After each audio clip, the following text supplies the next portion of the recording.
welcome to episode 4, season 2 of Never Over the Hil. Today I'm so excited, and I'll tell you why. Because I have with me Katie Fogarty of A Certain Age podcast. She had me on her podcast 2.5 years ago, and it was the first podcast that I had ever been on, and it's come full circle because now she's sitting here next to me. I'm super excited to have her here, and her podcast is about reimagining midlife, and I just love the topic, and it's a great show to listen to get information. And I'm going to pass the mic over to Katie to tell us a little bit about how you got started doing the podcast and just about your life and where you're at in your life. Thank you so much. First of all, thank you so much for the invitation to be with you today. I'm so excited you jumped into the podcasting pond. I absolutely love this way of communicating with people, sharing stories. I loved your story. I love when you came on the show. It's amazing to be in your beautiful, gorgeous store. So thank you for the invitation, first of all. Thank you. I launched A Certain Age podcast 5 years ago. I've done 250 shows. I feature women who are sort of reimagining midlife, creating new endeavors like launching podcasts or building businesses, launching brands. I also feature women who help you navigate what's hard and challenging about this phase of life. I've done probably 100 plus doctor shows, almost 70 on menopause and how it intersects with things like mental health and sexual health and bone health, cardiac health. But I also feature doctors and fitness pros that help you have a fresh toolkit, because what worked when we were 20, 30, 40 Yes. doesn't work as well when we're in our 50s and 60s and beyond. Yep. So that's what the show is. I launched it during the pandemic because I was tired of sheltering in place with only people that I gave birth to and my husband. Right. And I was like, I miss hanging out with women. Yeah. So I launched the show to connect with people and have a conversation, and 5 years later, I'm still going. I love that story of like how you launched it to basically have conversations, because essentially I feel like my favorite podcasts are, sometimes I like listening to one person talking about topics that I'm interested in, but having the dialogue is to me the best. Just, going back and forth and Yes. all of that. And I also felt so honored to be a guest on your podcast because of the other people that you've hosted, these women who are like, I know that I'm talented and that I have my own thing going on, but these people, like the doctors and these people with this information Yes. that is so valuable to women to have. Yeah. So I've had some great guests, including you. I mean, women who truly are knocking it out of the park with everything they do. I mean, Hillary, like, you belong in that group. You've invented like a category of clothing. You've done incredible things. And I love that you took your skill set in fashion, repurposed it to create your own line, to bring your vision to life. That is a rare thing. Not everyone can have an idea and make it happen. So you belong in that room. But Thank some you. of my other incredible guests have been Stacey London, the fashion OG. I've interviewed Justin Trudeau's wife, Sophie Trudeau, the former First Lady of Canada, a number of New York Times bestselling authors. There's no shortage of women in midlife doing incredible things. Yes. So I feel like I love it. I get up every single Monday, like, lit up about reconnecting or connecting with an incredible woman and sharing their story with other people. that is the best, to share other women's stories. I love it. So as you know, last season was mostly about personal style and fashion, and over the summer I was kind of leaning into, I wanted to know about successful women's habits and women that I admire and what they do on a daily basis to kind of be in their best space. And so I kind of changed it up a little bit. So you just said something about tools, having a toolbox, and which is really honestly what this is all about, what the show is all about. So I'm just going to jump right into the first do it. question. What is one thing that you do every day to support your well-being? And so I have 4 categories for this: physical, mental, emotional, spiritual. So whichever one you want to start with is totally fine. Okay, great. So let's start with physical, because Okay. that's something that I've really been working on over the last 5 years. Okay. I mean, I'm going to be honest. I was a smoker in high school, and all of a sudden, I got to midlife, and I'm like, I quit smoking way before midlife. But, Right. I was somebody who didn't grow up really prioritizing fitness. Like, I wasn't on one of the teams at school. I mean, same. So I was at some point, probably right after I had kids, which is 25 years ago, I was like, I need to start doing new things. Right. And so one of the things that I do each and every single day is stretch. So I developed a yoga practice about 10 years ago. I'm very committed to Bikram yoga. I cannot do Bikram yoga at home because my home's not 105 degrees. Right. But I am very much committed to stretching and working on my mobility. And that's another thing that I've learned from this podcast that I've been on, that you really need to prioritize things like balance training as you age. You need to prioritize mobility and stretching because we don't want to fall over and break a hip. So I'm not there yet, but I want to never get there. Yes. So I'm working on it today. Right. I'm in it for future Katie. Yes, I love that. Yeah. Okay, what about emotionally? So emotionally, I would say, I guess the things that I do every day are connect with people that I love. I live with my husband of 30 years, and he's an amazing person. But I also make time for friends and family. So I guess it's sort of touching base in one way or another. My kids are all kind of scattered all over the place now, and so I do a lot of checking in over FaceTime or texting. And I try to see girlfriends, not every day, but Right. several times a week. Yes, connection. Yeah. Connection, It's totally, the best. so important. Yep. And I've also been prioritizing spending time with my parents. Honestly, that was a goal that I set for myself 2 years ago. My parents are both in their early 80s. My mom, we're losing her to dementia, and I want to spend as much time with her while she's still her. And my Is father, she near you? She is near me. And Yeah. it's part of the reason why I sold our home of 20 years in Long Island and moved back into the city to be closer to both my parents. And my dad, who's sharp as a tack and still physically fit, he is 83, and I recognize there's less time in front of us than there is behind us, and I want to make sure I spend as much time with them as I can. That's really interesting. I'm so sorry to hear about your mom. Thank you. My mother also is not well mentally. Yeah. And my dad is really kind of stepped up to the plate, being a grandfather and being involved in our lives. And one of the reasons that I really try to take such good care of myself in all of these Yes. ways is not that I think that I'm going to turn into my mom. I am like her in a lot of ways, but I wonder if that, what's happened with your mom, if that is something in your mind that you're like, I need to do these things for myself so that. Yeah, I would say yes. And it's not just my mom, it's some of my older relatives. I got committed to taking care of my physical health I can't even remember the exact year, but I was at a Thanksgiving dinner with my husband's family, and one of his aunts couldn't join us for the next day for the ladies' holiday shopping because her health wasn't good. She wasn't going to be able to keep up and walk down the street and be involved with us, and she had trouble just sort of getting in and out of a chair. Right. And I said to myself then, I don't want that to be me. Yes. And so I truly did change my habits around exercising every week, truly having a practice where I prioritize my health. Right. With my mom, it's more she was the Energizer Bunny, and she's always prioritized her health, her fitness, Yeah. her wellness, her, Right. her relational health. She Okay. had more friends than anyone. Yeah. And it's part of the cruelness of dementia or Alzheimer's, Yeah. how it robs people of who they are. Yes. And it's sort of, I know that there are ways that we can, that are more neuroprotective in terms of diet, exercise, and alcohol intake. Right. We can take steps, but some of it is just beyond what we can know how to control Yes, today. right. We need more information. Right, yeah, 100%. What about mentally?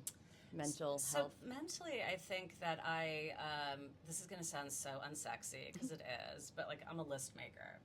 And so That I is very take sexy to care- me.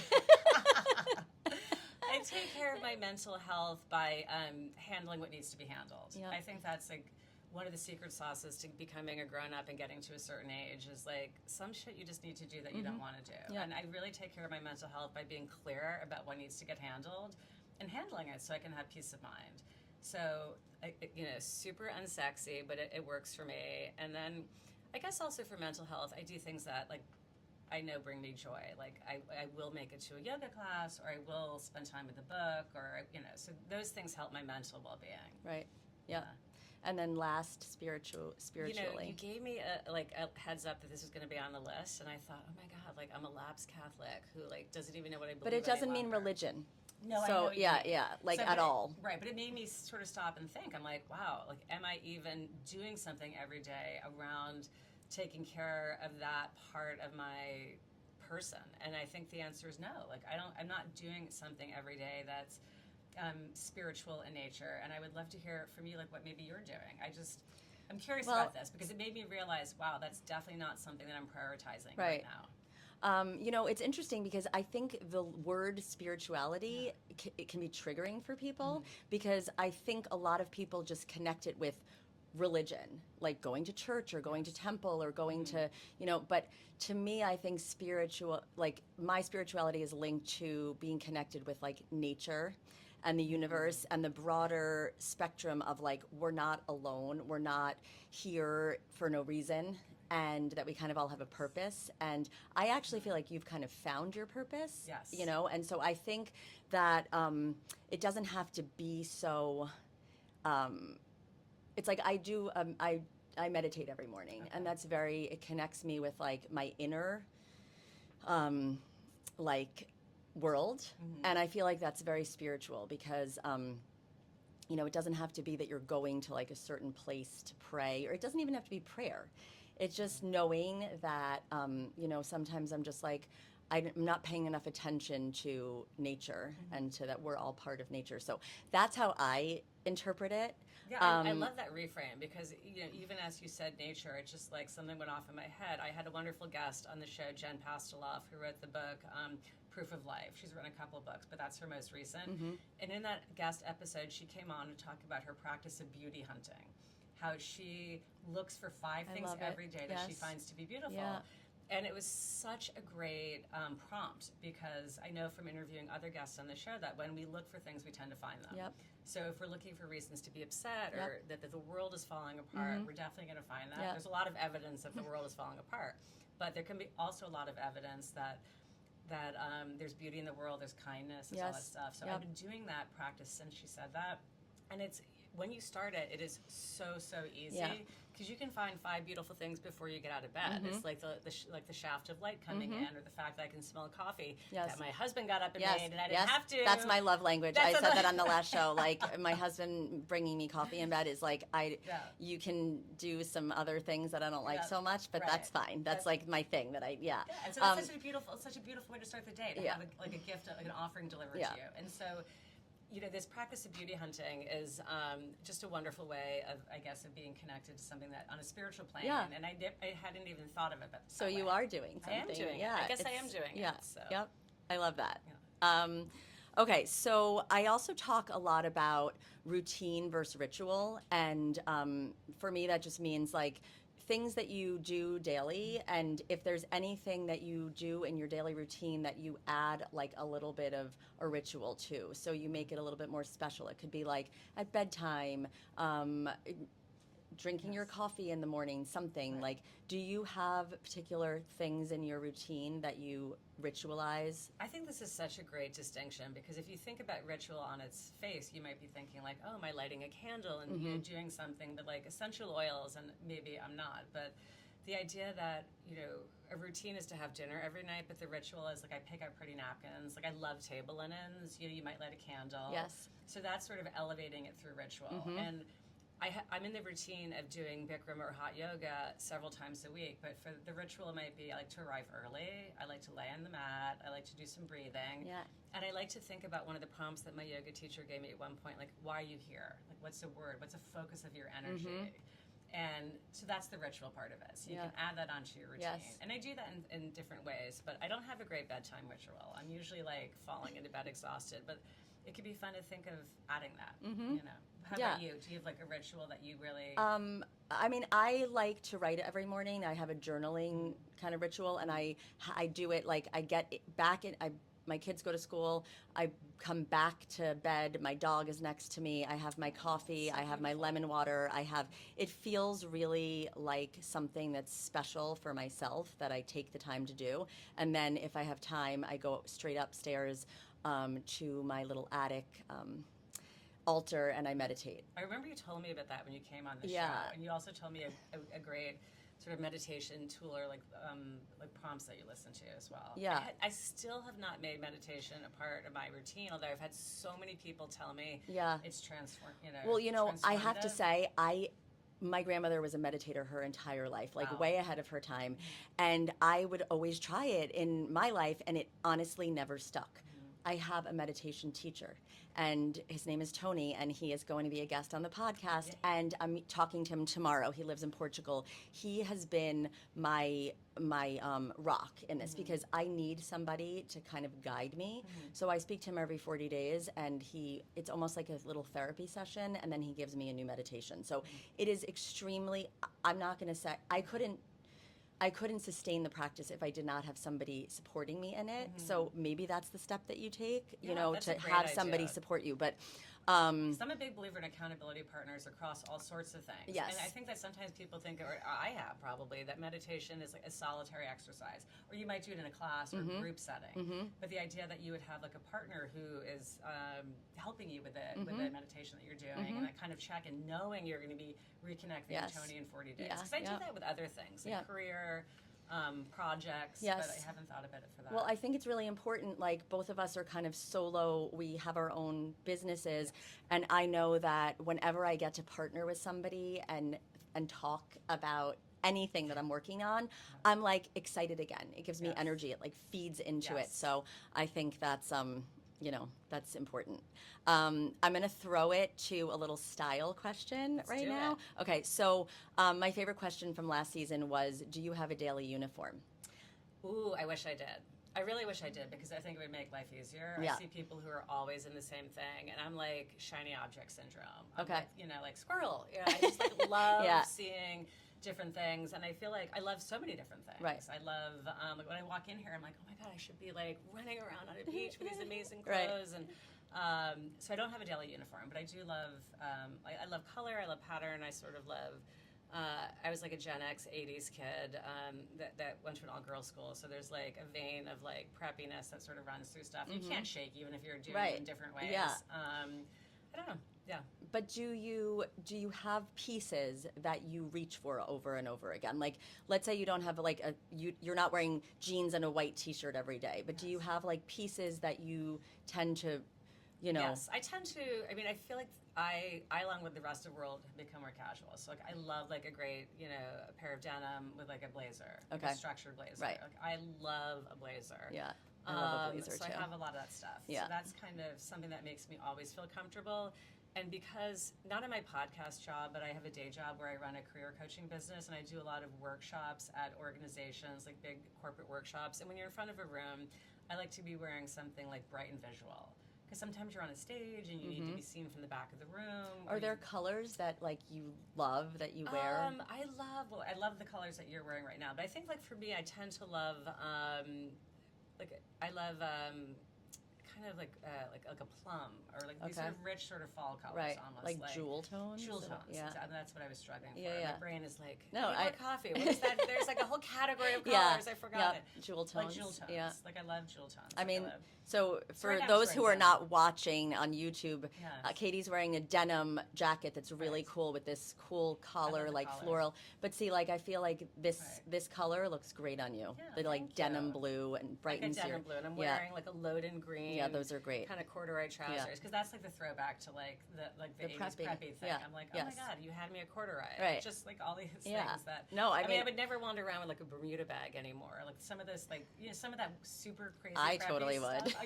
Yeah, I'm like I wasn't preppy Well, you when can I was turn it younger, off, so right. I actually love the preppy, Right. like, but I mix it. It's not Yes. just preppy. Yeah, I can't do totally. the whole look, but I'll do like a little Yes. piece here and I there. I love a ballet flat, Yeah. which I'm wearing right now too. Just some of these like vestiges, Right, of, like that but stuff. It's they back, they and I stuck love it. around because they're actually great Yeah, they're pieces. classics. They're classics, Exactly.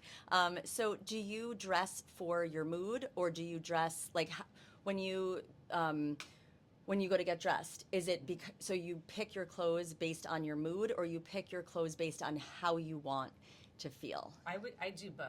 Okay. Because sometimes I dress to transform my mood. Yes. If I'm going into a setting where I need to be presenting, or I'm like moderating a panel, or leading, like I'm actually going up tonight to lead a book discussion up in Bronxville. Like I'm going to put on something that's going to make me feel terrific when I walk into that room, Right. because that helps inspire my confidence. Yes. You know, I really, it's a little bit of, not armor, because that sounds like you're creating distance, but it's a little bit of like just. No, I mean, I think that's like, it's not, it's like you're putting something on so that you can be the self that you want to, you're Right. relaying a message, you Yes. know, you're. And I think that we do make judgments very quickly based on visuals, and it's not that I feel like I need to transform how people think about me, but I just want to look and feel my best, Right. and that allows me to do a better job. Yes, and so 100%. looking and feeling my best could feel like a lot of different things. Yeah. Sometimes it feels like being very comfortable and like I'm not trying too hard. Right. So I will say that what's changed in my style over the years is that I have absolutely. What was the Parker Posey thing from White Lotus? She's like, I'm too old to live an uncomfortable I actually life. have the hat in And my I'm like, store. I'm too yeah, old I'm to not have meant to live an uncomfortable. I'm not meant to live an uncomfortable or life. at this age, yeah, Yes. totally. And at this age, I'm not meant to wear an uncomfortable Yes, shoe. 1000%. At this age, I'm not meant to wear a pencil skirt. Like I can't do that. Right. For me, it's not comfortable. Right, and then you're then distracted, I'm and you just can't. totally Yeah, distracted. I know. Same. I can really tell when I'm wearing an outfit that feels really me. It could be anything. It could be like it's not the same thing for me all the time. But Yes. I just am a better person. Yes. And more You know? comfortable, and more confident, and just you feel more natural. Yes. Because I think there's something so much. This is like such a weird. I'm taking this conversation in a weird sideways, but I got fake eyelashes a decade ago, and I haven't done it since because I was so distracted by the fact that I looked Tammy Faye Baker. I was like, I Right. can't even talk to people. I was Right. at this conference. I'm like, I'm incapable of speaking to you. Right. Because I feel so fake. Yes. With these things Right. on my eyes. Right. And I was like, not for me. And it was Right. actually a very cheap lesson because I will not do plastic surgery. If you're into that, go for Yeah, it. yep. It's no judgment, Right. but I just realized, like, if I can't even cope with fake eyelashes, if I have a new face, Right. we're going to have a problem. Yes, Can't do 100%. that. I completely agree, Can't and do that. same, totally same. All right, so we're going back to a little bit more of the kind of habits and routine thing. What is one piece of advice that you wish you could tell your younger self? Wow, so many things. Don't smoke. But really, like, There's some- do you, no, I think Yeah. I think I could have. Do I only get one? I guess if I really. no, you can have more than one, but Right. the I don't would have- smoke, like, it's, Right. you know. Yeah, I mean, I would say don't smoke, wear sunblock, invest in Apple stock. Like those are three things that I wish I could Right. rewind the clock. Yeah. But the true big one is that life is not linear, and you don't have to make it so. You know, and I do think that I put a lot of pressure on myself at different points to kind of like, you know, after college, and just sort of know where you were going in that line. And my career has been like an EKG machine. It's like up and down zigzags. I've been home. I've been, back to work with kids. I've Right. been an entrepreneur. I've launched several small businesses. It's, Right. you know, they've iterated, evolved into becoming like speaker and, you know, workshop leader and things that I didn't see coming even Right. when I launched a business. So Right. I think that if I had truly metabolized the notion that you don't have to have it all figured out earlier, I would have saved myself a lot of, agita Yep. over the years. Yeah. So that's like, and I would give that advice to any young person, not just me. Yes. Right. I Um, mean, I actually think that it's something that you would want to know, or you wish that you had known when you were younger. You Yeah. probably have shared that with your children. I think so, but and I do feel like my kids they are trying and doing different things. Like my daughter did a gap year after high school before she went to college in Europe because she wanted an adventure. Yep. And my middle son did 2 years of college and then left and said, Yep. this isn't working for me. Yes. And he's been working in restaurants. So I think in some ways we've given them, our example has given them, because my husband's had, a zigzag too. Right. So I think our example has given them permission to try different things. But Yep. I also feel like it's such a fascinating question if you could rewind, but I do feel like everyone has to learn these things for themselves, Yes. which is so unfortunate. Yeah. As a parent, you're like, you want to just like, put Yes. all your knowledge into Right. them so Yeah. they don't make these Yes. mistakes Right. and they don't suffer, Right. which is what we don't want for our Right. children. But the reality is everyone has to figure these things out Totally. or not for Yes. themselves. Yep. Yep. I know. Which is why parenting is so hard. It is.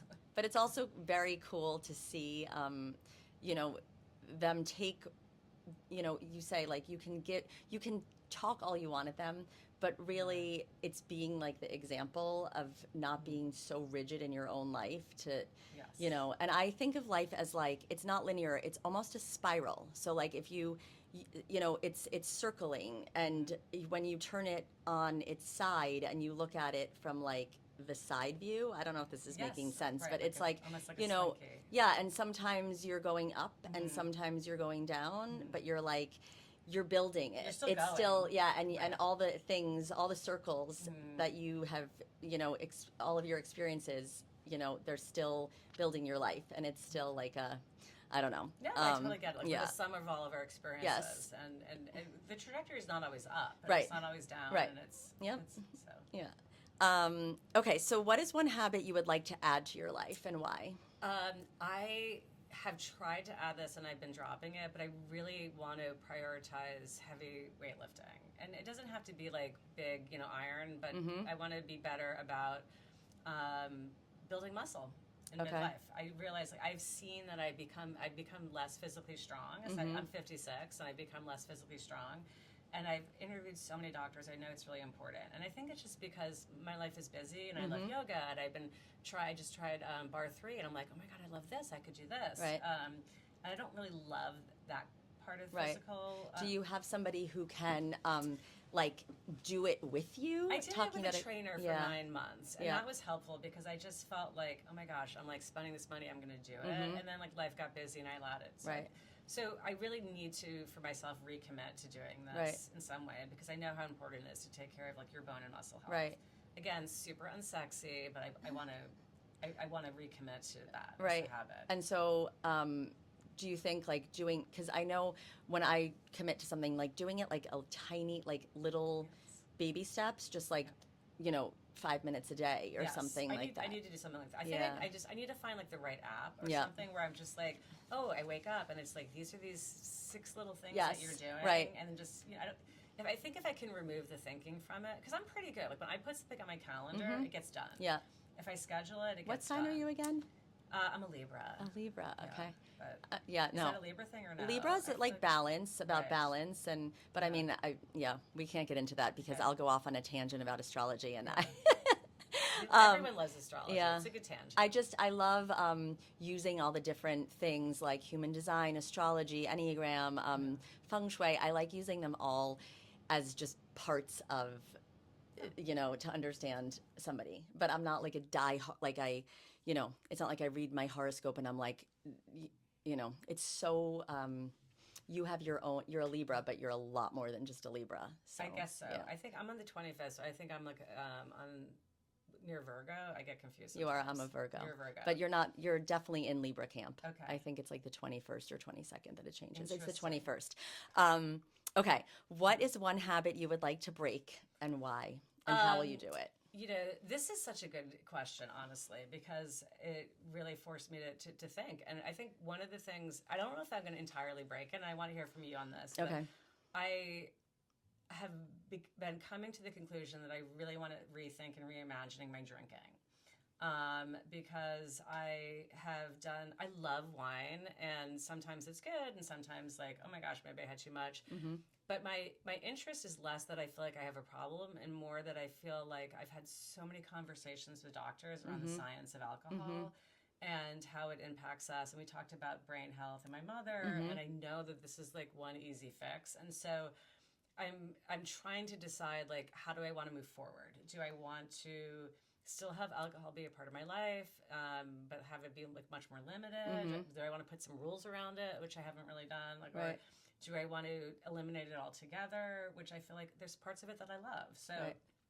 I haven't reached a conclusion yet. Okay. But there are a couple of books that are on my radar. I'm trying to interview Susan, I think it's Ware, who wrote the book, The Sober Shift. And Okay. it's about her shift into sobriety. And then there's Sober Curious, which has been on my kind of reading list for a while, and I haven't done it. So that's a habit I want to re-examine. Okay. So, because Yeah. it is a habit. Yes. Right now, I'm in the habit of drinking Right. alcohol, and I want to re-examine its role in my life and how Right. I might change it. Right. Yeah. Yeah. And I know you did this. I so- did. I did. I've been sober for over 6 years, and I can say it was the best decision I ever made. Okay, Like amazing. the best. Right, amazing. You know, besides having my children, but like for myself. And then, so I have a lot to say about my own journey with sobriety. I can say that it was the best decision I've ever made. But I also think that there's this idea that like you have to have a real drinking problem to stop or to justify stopping. And I think there's so many nuances in that space of like either drinking or not drinking. There's a lot of gray area. But, you know, I thought this is one thing that I think is really important to tell people is that I thought that my entire personality was tied up in drinking. So I thought I would not be fun anymore. I wouldn't be funny anymore. I wouldn't be sexy. I wouldn't be me.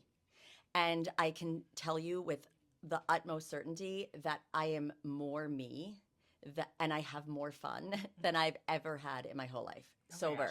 And because I just have lost this like feeling like I need help to, you know, like something, like a tool or like a crutch, right? And it forced me to examine every other part of my life when I stopped because I didn't have that thing anymore. To, you know, I had to re-examine my relationships and how I, you know, everything that I basically did in my life. So I highly recommend it. But again, I've never ever, a lot of people have come to me and asked me about my journey because they're interested. And I think just being interested in it is like the cool thing. And that's exactly the space that I'm in right now. I'm interested in sort of re-examining this. And that woman, Susan, I hope I'm pronouncing her name correctly, and she's very active and vocal on Instagram, and she's got the book The Sober Shift, and she talks about that too. She said, I never hit rock bottom. I just sort of woke up one day and was like, why is this part of my life? Like, why do I feel like I've got a headache this morning or that kind of thing? And she speaks to that as well. Like there's a whole swath of people who could have just a different experience, but it doesn't need to be a rock bottom thing. So so anyhow, I'm in a spirit of inquiry around that. So that's a habit I'm reconsidering. Okay. Cool.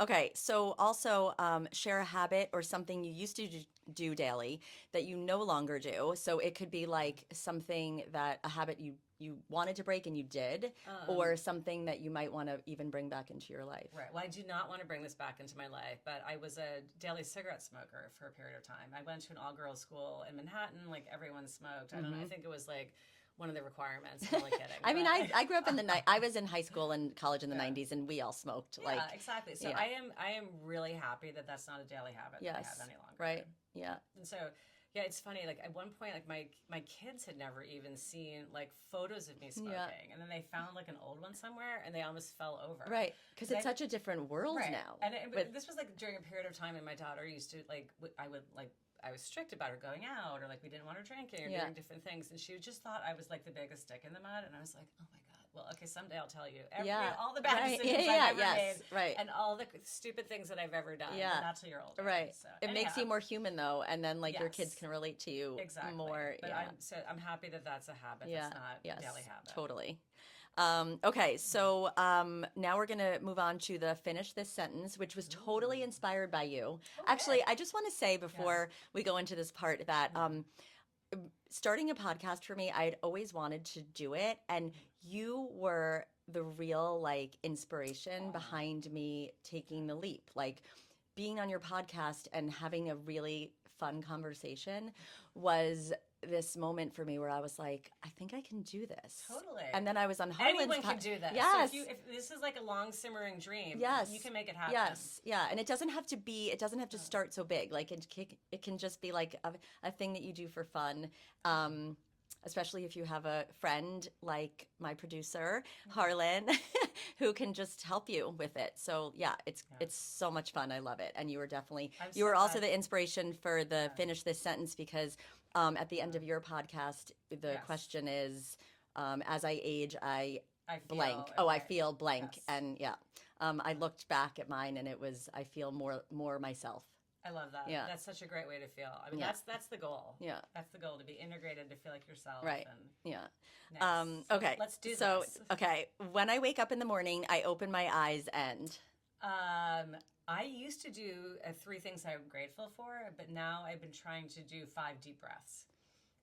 And by the way, I could probably do both of these things when I open my eyes, but the breath thing is something I forget to do Yes. if I don't do it. Yeah. And I had a great expert on who came on to talk about the important, like pelvic floor health and all this stuff, and how breath is something that breathing we're doing wrong, Totally. which is weird. Yep. Like, it's weird to say that Yes. since we're all like out here breathing Yeah. on these mean streets. But the deep breath, the deep diaphragmatic breath that you need to practice in order to sort of retrain your system. Right. And it helps with regulation, nervous regulation. Yeah. Nervous That's kind of system spiritual regulation. too. Just, I yeah. actually think that a lot of the things that you talk about are beneficial for all areas of wellness. They're all integrated together. And I do the breathing also at yoga too, Yeah. to close and end, Yeah. beyond what they do in class. Right. Because I feel like it's my time to really focus on something that's so, it should be so Intentional. innate. It's so intentional, yeah. but it's so like primal. It's Yes. so important. And Yeah. it's something that's underdeveloped, at least for me. Yes, and for most people, definitely. Okay, I am really looking forward to. I'm really looking forward to the holidays. My daughter lives in Bushwick, Brooklyn. One of my middle guys is like backpacking through Europe. He's in Istanbul right now. And my little guy just started college at the University of Vermont. And only 2 of the 3 will be home for the holidays. And it's going to feel strange because we sold our family home of 20 years and moved into Manhattan. So it's going to be a very new holiday. But I'm looking forward to creating new traditions. Yes, I with love my kids as that. they're adults. Like, Yeah. let's find ways to celebrate and new things to do in our new environments. I'm super excited about I'm excited that. for you. Yeah, It thank sounds you. really, and the city can be it's so magical during the holidays, Totally. It is so magical. Yeah. And my kids are young adults, and I want to experience the holidays in a new way with them where Yeah. they're at this stage. Yes. You know. So cool. Yeah, thank you. It'll be fun. The best piece of advice I ever received was, This one's really hard because I am surrounded by so many amazing women, and I do a podcast every week, so I'm constantly getting phenomenal advice. Right. Like, I think when you surround yourself with cool women, you're learning something constantly. Yeah. But one of the most useful things that anyone has ever said to me is put a period at the end of a sentence when you ask for money. And I find asking for money really hard. I do it all the time because I have a day job as a contractor. I work with people to book workshops and individual personal branding engagements, and you have to say price tags constantly. Right, yes. And even as a podcaster, I have sponsors on my show. Right. I need to tell them how much things cost. And just to put that period at the end of the sentence. like, it's not negotiable. Not that it's not negotiable, but don't feel uncomfortable. Right. Just here's what it's going to cost, period. Yes. And then don't rush in to be like, what do you think? Oh, yeah, or yes, how does that sound? yes. Or Let it land let it and land. let it land. And if it's not, let them come back to you to start the negotiation. Yes. Don't accidentally negotiate against yourself. Yes. You have to be willing to put that period, pause, and for me, be uncomfortable while they absorb it. Yes. And it's That's super actually, useful. I'm so happy that you just gave me that piece of advice Yes, because it's great. It's a great piece of it. I think about it probably every single time I Yeah. name a price. I'm Yes. like, put that period at Yeah. the end of the sentence. Yep. and know your worth. I know your worth. Yeah. Exactly. Yeah. When I need to feel safe and secure, the one thing I do is I go to yoga. Honestly, like if I know that I'm like spiraling out, or I feel stressed out, or if I feel angry with something that's going on, I know I can reset myself by just like a 60-minute yoga class where it's really like it's a moving meditation. They call it constantly. Yep. So I guess I am yes, meditating. yeah, totally. But it really helps me be less pissed off, upset, angry, or feeling out of control. And Yeah. the more tired and stressed I am, the more I make myself go. Yep. Because when you think I have absolutely no time for this, Yeah. 100% of the time you need to do it. 100%. So, Yep. and it always works. Yep. So, A lifelong habit I have always had is I would say there are 2 things. So a lifelong habit is reading. I guess I wasn't doing it like right out of the gate, but my mom's a librarian, former librarian. My dad's a big book buying junkie, and so I have read my entire life. I've read myself asleep, under the covers with a flashlight. I read on a train. Yep. Like, You didn't listen to my episode solo, but that's mine too. oh, Yeah. okay, that's so cool. Yeah. Oh my gosh, that's fun to know. Yeah, so I love reading, and that's taken me amazing places in my mind, and I adore that. And the second one I would say is making and keeping friends. It's like friendship is like a core pillar of how I think about myself and Right. how I want to be in the world. Right. And so not only like am I always open to meeting new amazing people, I work hard about keeping them a part of my life Right. and being a part of theirs. Right. And so friendship is another lifelong. Yeah. That's beautiful. Thank I love you. it. I'm sure you're the same. Like I mean, I actually, Yeah. interesting, and, this is a whole side topic, but when I had to re-examine a lot of my friendships when I stopped drinking. And so I actually have made peace with having people that I thought would be in my life forever that are no longer in my life, and not feeling like it's a loss, but more of like an opening of space to meet people who are better aligned with me now. So yes, I have my oldest and closest friend. We were 6 months old when we met, but other people I've had to let go of, and I really, instead of thinking of it as like a failure on my part, I felt as like I'm expanding, and because I'm always meeting people, and I've made so many friends through, my business and this sort of thing, and going to classes and being so. Yeah, I love. Friendships are very important to me, but I've also had to let go of some, which is also a thing about like midlife is, you have some heartbreak and some things that you don't think are going to end up a certain way, and then so yeah. I think that getting to midlife and making a midlife friend is extremely special because that person is meeting you exactly where you are today. Yep. Yes. And that's unusual. I have a lot of old friends. I'm going to see a bunch of them soon for our annual Friendsgiving. And it's incredible. I always joke, it's like amazing to know people who remember your first set of eyebrows. Like everyone needs those friends. Yeah, yeah. Like, and I have those friends. Right. But I also had to let go of a lot of other friends. And I just, it's actually something that I think well, culturally, we don't talk about we it. don't talk about Yeah. that. And I've actually had a couple of guests on who've written books about friendship. Yeah, actually. And friendship breakups, which yes. can be very, very painful. I loved that episode. It was a great episode. I love that episode. And the data shows that a friendship breakup can be almost as painful as a the end divorce. Of a romantic partnership. Yes. Because it might even be more painful because with like if you're getting a divorce, you're like out the door with you. Like people are like delighted to see that person go. Yeah. Often. Yeah. But with a friend, where it's just sort of people don't expect that. No. And we're not told that happens. Right.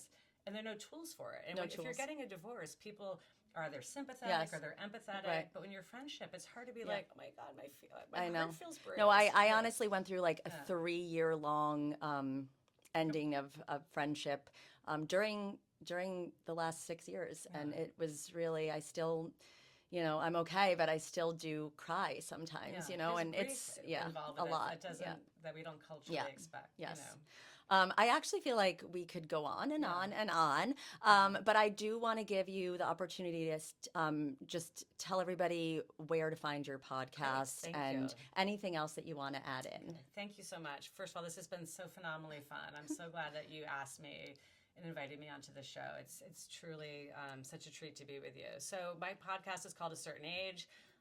It is for women reimagining midlife. It's expert to help you navigate what's challenging and hard. You can find it wherever you listen to shows. I also have a spin-off podcast that I launched a year ago called the Midlife Book Club. Oh my God, And that's a only book club? Yes, it's a book club, but it's only once a month. Okay. I can only do that once a month. And it really spotlights the storytellers that focus on midlife stories. So the show launched with Catherine Newman, who wrote the book Sandwich. Her latest book is out, Wreck. They're both New York Times bestsellers, and Sandwich is all about like menopause and adult parenting, and so it's fun. So once a month, I sit down with an author who's telling a story that really focuses on like evolving midlife marriages or parenting adult children, but it's all through fiction, and that's super fun. Oh my God. Okay, so come find me I there actually as love that. well. I love the fact that Yeah. it's fiction. Yeah. Yeah, because that's really fun. So my 2 shows, Apple Podcast, Spotify, wherever you listen. Okay. So thank you so much for joining us for this really fun, awesome conversation. And we'll see you next time. Thank you. Bye.